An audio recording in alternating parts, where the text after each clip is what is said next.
عالم میں ہے نرالا، اعلیٰ ہے اس کا مقام، مرکز تحفظ اسلام، مرکز تحفظ اسلام۔ الحمد لله وحده والصلاة والسلام على من لا نبي بعده، أما بعد، أعوذ بالله من الشيطان الرجيم، بسم الله الرحمن الرحيم۔ أولئك الذين امتحن الله قلوبهم للتقوى لهم مغفرة وأجر عظيم۔ وقال النبي صلى الله عليه وسلم: أصحابي كالنجوم بأيهم اقتديتم اهتديتم، او کما قال علیہ الصلاۃ والسلام۔ جس کام کے لیے آئے وہ کام نہ بگڑے، سر جائے تو جائے مگر اسلام نہ بگڑے۔ اگر حق بات کہتا ہوں تو مزہ الفت کا جاتا ہے، اگر خاموش رہتا ہوں تو کلیجہ منہ کو آتا ہے۔ ہم حق بات کا ہر وقت اظہار کریں گے، ممبر نہ ہوگا تو سردار کریں گے۔ یا رب مجھ پہ کرم تو اگر کرے، وہ بات دے زباں پر جو دل پہ اثر کرے۔ معزز سامعین کرام، اس وقت ان اصحاب خیر کا تذکرہ ہوگا کہ جن کے بارے میں اللہ تبارک و تعالی نے ارشاد فرمایا: اولئک الذین امتحن اللہ قلوبہم للتقوی لہم مغفرۃ واجر عظیم۔ صدق اللہ العلی العظیم، کہ یہ وہ لوگ ہیں جن کے دلوں کو اللہ پاک نے تقوی کے لیے خالص کر دیا ہے، ان کے لیے مغفرت کا اعلان اور اجر عظیم ہے۔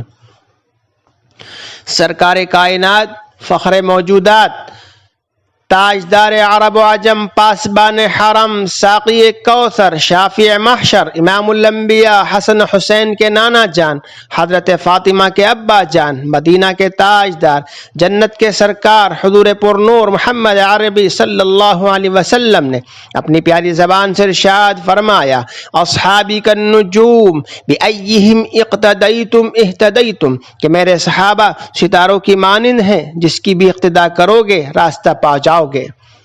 حضرات، خالق الارض والسماء کا یہ دستور رہا ہے کہ جب بھی انسانوں کے اندر بگاڑ پیدا ہوا تو ان کی رشد و ہدایت کے لیے رسولوں کو بھیجا، میسنجروں کو بھیجا۔ چنانچہ حضرت آدم علیہ السلام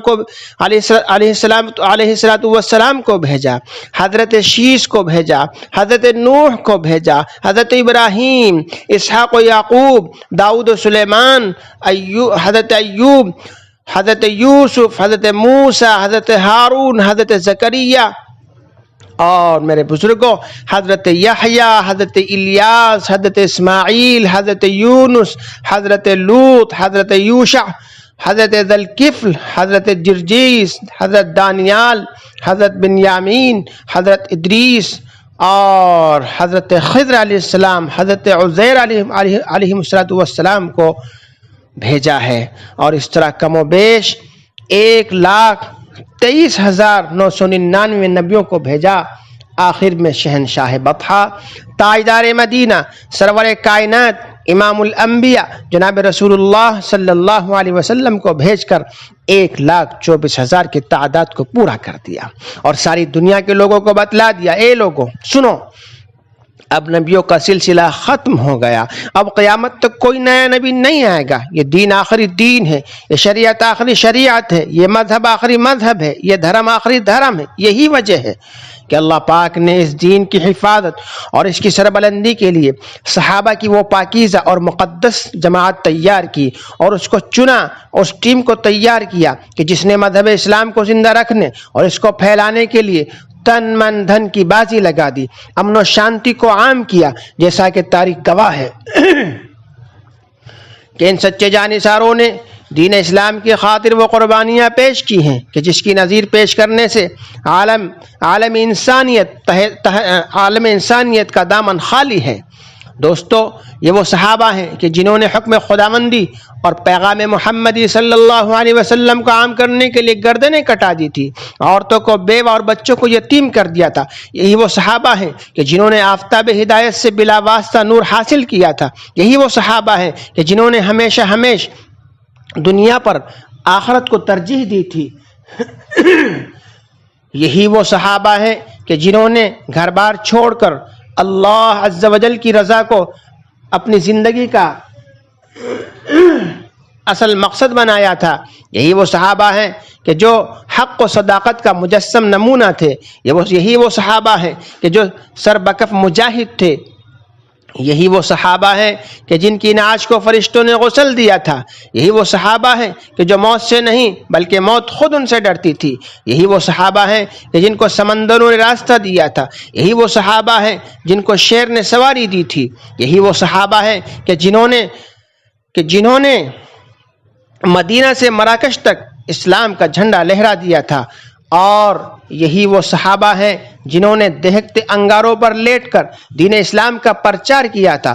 یہی وہ صحابہ ہیں کہ جنہوں نے ابلتی ہوئی ڈیگوں میں گر کر دین اسلام کا پرچار کیا تھا۔ یہی وہ صحابہ ہیں کہ جنہوں نے چمکتی ہوئی تلواروں کے نیچے آ کر دین اسلام کا پرچار کیا تھا۔ یہی وہ صحابہ ہیں جنہوں نے اللہ کا قرآن لے کر، نبی صلی اللہ علیہ وسلم کا فرمان لے کر پوری دنیا کے ایک ایک خطے میں گئے تھے، ایک ایک کونے میں گئے تھے اور وہاں جا کر اسلام کا پرچار کیا تھا۔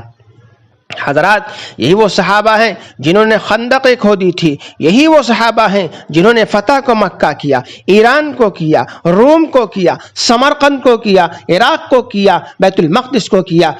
یہی وہ صحابہ ہیں کہ دربار رسالت میں ان کو اصحابی کا نجوم کا مزدہ ملا تھا۔ قرآن نے ان کی تعریف کی، اللہ نے ان کی تعریف کی، رسول نے ان کی تعریف کی، شجر و حجر نے ان کی تعریف کی، ارض و سما نے ان کی تعریف کی، جن و بشر نے ان کی تعریف کی، حور و ملک نے ان کی تعریف کی، چاند، سورج، ستاروں نے ان کی تعریف کی۔ امام بخاری نے کی، امام مسلم نے کی، امام ترمذی نے کی، امام نسائی نے کی، امام کسائی نے کی، امام ابو داؤد، امام ابو حنیفہ، امام احمد بن حنبل، امام شافعی، امام یوسف، امام مالک، امام محمد، امام ظفر نے کی۔ بڑے بڑے ادیبوں نے کی، بڑے بڑے خطیبوں نے کی، بڑے بڑے محققوں نے کی، بڑے بڑے دانشوروں نے کی، بڑے بڑے قلمکاروں نے کی، بڑے بڑے فنکاروں نے کی، بڑے بڑے شاعروں نے کی، بڑے بڑے پترکاروں نے کی۔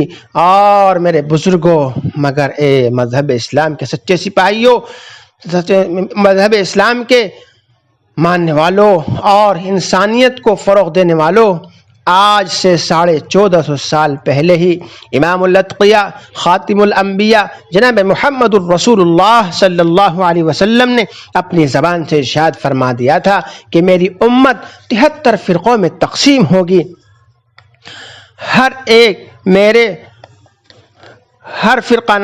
فرقہ ناری اور جہنمی ہوگا، مگر ایک فرقہ نجات پانے والا ہوگا۔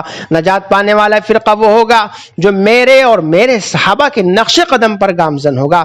دور حاضر کی نگاہوں نے دیکھ لیا کہ محسن انسانیت صلی اللہ علیہ وسلم کی وہ پیشین گوئیاں حرف بحرف بلا ریب صادق ہوئی۔ کوئی تقلید کے عدم جواز کا قائل ہے تو کوئی عظمت انبیاء پر ناپاک حملہ کر رہا ہے، کوئی حدیث کا منکر ہے تو کوئی قرآن پاک کی تحریف کا قائل ہے، تو کوئی ختم نبوت کا منکر ہے، کوئی صحابہ کرام پر کیچڑ اچھالتا ہے تو کوئی صحابہ کے دامن کو داغدار بنا رہا ہے، کوئی صحابہ کے تقدس کو پامال کر رہا ہے تو کوئی صحابہ کی سیرت پر ڈاکہ ڈال رہا ہے، کوئی حضرت ابوبکر کی عزت پر حملہ کر رہا ہے تو کوئی عمر کی ذات پر حملہ کر رہا ہے، کوئی عثمان غنی کی عزت کو داغدار بنانا چاہتا ہے تو کوئی علی و معاویہ کی شان پر دھبا لگا رہا ہے۔ وہ عثمان غنی جو صحابی رسول تھے، وہ عثمان غنی جو خلیفہ رسول تھے، وہ عثمان غنی جو داماد رسول تھے، وہ عثمان غنی جو حیا کے پیکر تھے، وہ عثمان غنی جو سخاوت کے پیکر تھے، وہ عثمان غنی جو جامع القرآن تھے، وہ عثمان غنی جو ذو النورین تھے، وہ علی جو صحابی رسول تھے، خلیفہ رسول تھے، داماد رسول تھے، حیدر کرار تھے، مجاہد اسلام اسد اللہ تھے، جو پیکر سیاست، پیکر ولایت، شیر خدا اور فاتح خیبر تھے، وہ علی جو دنیا کی سب سے مقدس عورت حضرت فاطمہ کے شوہر تھے، وہ علی علی جو دنیا کی سب سے مقدس شہزادے حضرت حسن و حسین کے والد محترم تھے، وہ امیر معاویہ جو صحابی رسول تھے، جو کاتب وحی تھے، جن کو اسلام کے اندر سب سے پہلے بادشاہت ملی تھی وہ معاویہ تھے، اور معاویہ جن کے واسطے آپ صلی اللہ علیہ وسلم نے دعا فرمائی تھی کہ جن کے بارے میں حسن بصری رحمہ اللہ کا قول ہے کہ امیر معاویہ کے گھوڑے کی ناک کے اوپر کا دھول عمر بن عبدالعزیز سے 1000 درجہ بہتر ہے۔ ان کی شان میں کہا جاتا ہے کہ وہ خود اور ان کے حکم سے تمام گورنر خطبوں میں برسر منبر حضرت علی کو گالیاں دیتے تھے۔ کہا جاتا ہے کہ انہوں نے قرآن و سنت کی صریح طور پر مخالفت کی تھی۔ کہا جاتا ہے کہ مال غنیمت کی تقسیم میں انہوں نے کتاب اللہ اور سنت رسول اللہ کی خلاف ورزی کی تھی۔ ہائے افسوس، صد افسوس، کاش کہ ان برائی کرنے والوں کا قلم ٹوٹ جاتا، کاش کہ ان کا ہاتھ شل ہو جاتا، کاش کہ ان کا ہاتھ گل جاتا، کاش کہ ان کا ہاتھ مڑ جاتا، کاش کہ ان کا ہاتھ ٹوٹ جاتا، کاش کہ ان کی زبان معوف ہو جاتی، کاش کہ ان کا دماغ ہینگ ہو جاتا، کاش کہ ان کا دل پھٹ جاتا۔ حضرات، میں پوچھنا چاہتا ہوں ان برائیاں کرنے والے مرغی چوروں سے کہ بتاؤ عرب کے تپتے ہوئے صحرا اور چلچلاتی ہوئی دھوپ میں ظلم و ستم کس نے برداشت کیا تھا؟ اسلام کی خاطر قربانی کس نے دی تھی؟ اسلام کی خاطر، انسانیت کی خاطر گردنیں کس نے کٹوائی؟ عورتوں کو، بیوہ اور بچوں کو یتیم کس نے کرایا؟ راہ خدا میں مال و زر کس نے لٹایا؟ اور اپنی جانوں کا نذرانہ کس نے پیش کیا؟ حضرات بتائیے، حق و صداقت کا پرچم کس نے لہرایا؟ باطل کے لہراتے ہوئے جھنڈے کس نے گرائے؟ اور پیٹ پر پتھر کس نے باندھے؟ فاقے کس نے کیے؟ قیصر و کسریٰ کے دربار میں ہلچل کس نے مچائی؟ اے بھائیو ذرا بتاؤ، اے اللہ کے بندو سوچو، صحابہ کے دشمنوں بتاؤ، اے اللہ کے نبی کے دشمنوں ذرا بتاؤ، ابو بکر، عثمان، علی اور عمر، ان تمام کے دشمنوں ذرا بتاؤ کہ سارے کے سارے کارنامے کس نے انجام دیے تھے؟ آپ یہی کہیں گے، یہی کہو گے کہ سارے کے سارے کارنامے صحابہ نے انجام دیے۔ حضرات، اس لیے میں تمام بھائیوں سے اور صحابہ کے دشمنوں سے کہہ دینا چاہتا ہوں کہ صحابہ کرام کو برائی کے ساتھ یاد کرنا ناجائز، حرام اور باطل ہے۔ صحابہ کو برا بھلا کہنا خداوند قدوس کی مخالفت ہے، صحابہ کو برا بھلا کہنا رسول کی مخالفت ہے، صحابہ کو برا بھلا کہنا کتاب اللہ کی مخالفت ہے، صحابہ کو برا بھلا کہنا سنت رسول اللہ کی مخالفت ہے، صحابہ کو برا بھلا کہنا دین اسلام کی مخالفت ہے، صحابہ کو برا بھلا کہنا شریعت کی مخالفت ہے، صحابہ کو برا بھلا کہنا علماء دیوبند، علماء حق کی مخالفت ہے، صحابہ کو برا بھلا کہنا کسی کے نزدیک بھی صحیح نہیں ہے۔ دوستو، مشکات شریف کی روایت ہے کہ تاجدار مدینہ حضور پر نور محمد عربی صلی اللہ علیہ وسلم نے ارشاد فرمایا، اللہ اللہ فی اصحابی لا تتخذوهم غرضا من بعدی فمن احبهم فبحبی احبهم ومن ابغضهم فببغضی ابغضهم ومن آذاهم فقد آذانی ومن آذانی فقد آذى اللہ ومن آذى اللہ فیوشک ان یأخذہ۔ حضرات، میرے صحابہ کے بارے میں اللہ سے ڈرتے رہنا، میرے بعد ان کو اعتراضات کا نشانہ مت بنانا۔ جو ان سے محبت کرے گا تو وہ مجھ سے محبت کی بنا پر ان سے محبت کرے گا، اور جو ان سے دشمنی کرے گا تو مجھ سے دشمنی کی بنا پر ان سے دشمنی کرے گا، اور جو ان کو دکھ دے گا وہ مجھ کو دکھ دے گا، اور جو مجھ کو دکھ دے گا پس وہ اللہ کو ستائے گا، اور جو اللہ کو ستائے گا وہ عن قریب اللہ پاک ان کو عذاب میں گرفتار کرے گا۔ کہ یہ حدیث پاک ان برائیاں کرنے والوں کو نظر نہیں آتی؟ یاد رکھو، جو لوگ صحابہ کے تقدس کو اور دامن عفت کو تار تار کر رہے ہیں وہ لوگ رسول پاک علیہ السلام سے کھلم کھلا بغاوت کر رہے ہیں۔ مسلم شریف کی روایت ہے کہ آپ صلی اللہ علیہ وسلم نے فرمایا، لا تسبوا احدا من اصحابی، کہ میرے صحابہ کو برا بھلا مت کہو، گالیاں مت بکو۔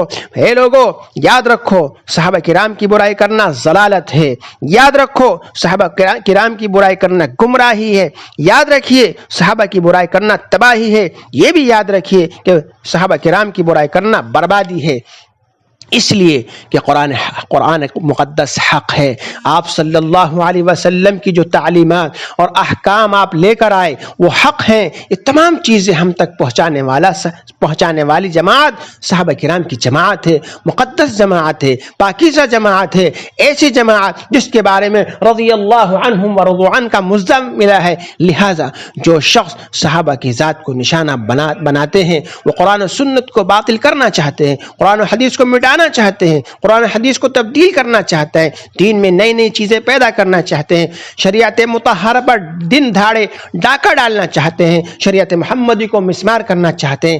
یاد رکھیے اے میرے بزرگوں، آئیے ہم سب مل کر پختہ عزم کرتے ہیں کہ تا دم حیات صحابہ کے تقدس کی حفاظت کریں گے، مذہب اسلام کی پاسبانی کریں گے، شریعت اسلام کی دیکھ بھال کریں گے. دعا کریں کہ اللہ پاک ہمیں صحابہ جیسی شجاعت و بہادری اور ایمان و یقین عطا فرمائے اور باطل طاقتوں کو نیست و نابود فرمائے. مسلمانوں میں اور اللہ کے بندوں میں اتحاد و اتفاق قائم فرمائے اور انسانیت کی تعلیم کو، آپسی محبت و پیار کو اور امن و سکون کے کاموں کو، چین و سکون کے کاموں کو بڑھاوا دینے کی ہم سب کو مل کر کوشش کرنے کی ضرورت ہے. اور اللہ تعالی ہمیں توفیق عطا فرمائے کہ ہم صحابہ کا احترام کریں. اور یہ یاد رکھیے، یا الہی تو صدیق سا ایمان پیدا کر، یا الہی تو صدیق سا ایمان پیدا کر، عمر فاروق سے کوئی جری انسان پیدا کر، جہاں حکم حیا وہاں عثمان پیدا کر، علی مرتضی شیر خدا کی آن پیدا کر. اللہ تعالی ہم سب کو امن و شانتی پھیلانے والے، عام کرنے والے، ایک دوسرے کی عزت و احترام کرنے والے اور اپنے خدا کو پہچاننے والے بنائیں. والسلام علیکم ورحمۃ اللہ وبرکاتہ. عالم میں ہے نرالا، اعلیٰ ہے اس کا مقام. عالم میں ہے نرالا، اعلیٰ ہے اس کا مقام. مرکز تحفظ اسلام، مرکز تحفظ اسلام.